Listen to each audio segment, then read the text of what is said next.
Ayan, halos katapusan na ng July at tayo mag-harvest na ng kalabasa. Sa dami ng kalabasa ngayon, naka-jackpot tayo. Kanya i-giveaway natin ang kalabasa para ito naman upo.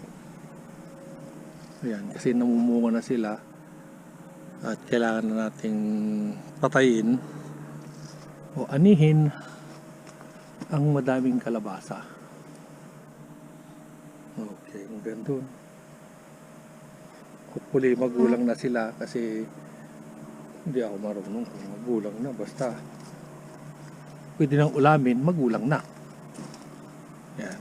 Tapos ito pa yung upo at marami pang mga pakunti-kunti.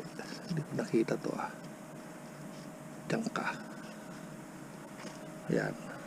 Lagyan natin ng payong para nang sa ganun hindi masyadong mainit. Pero it's about time na sila ay aanihin na. Kanya, let's do it!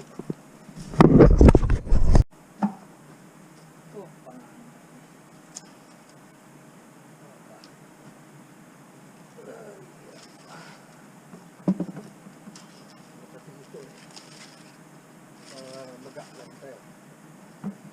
Pwede na.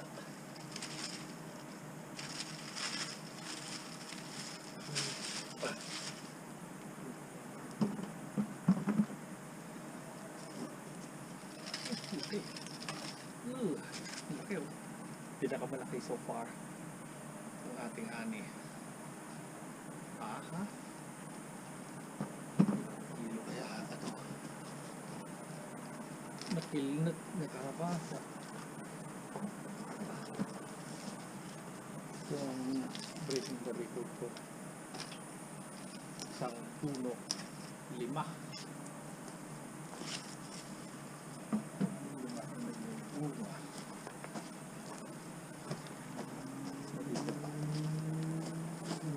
Yan. Ay!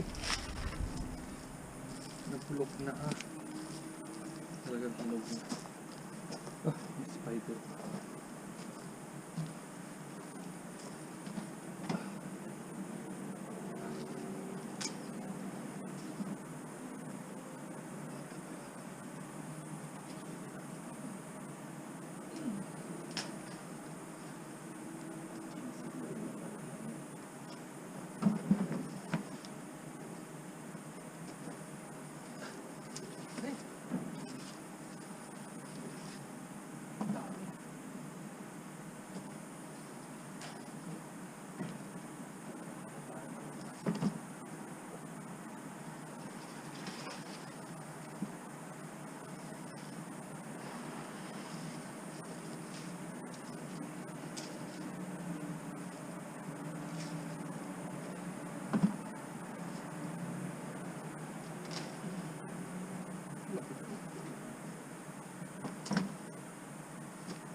Ay, naku. Ingin-ingin naman itong tago na.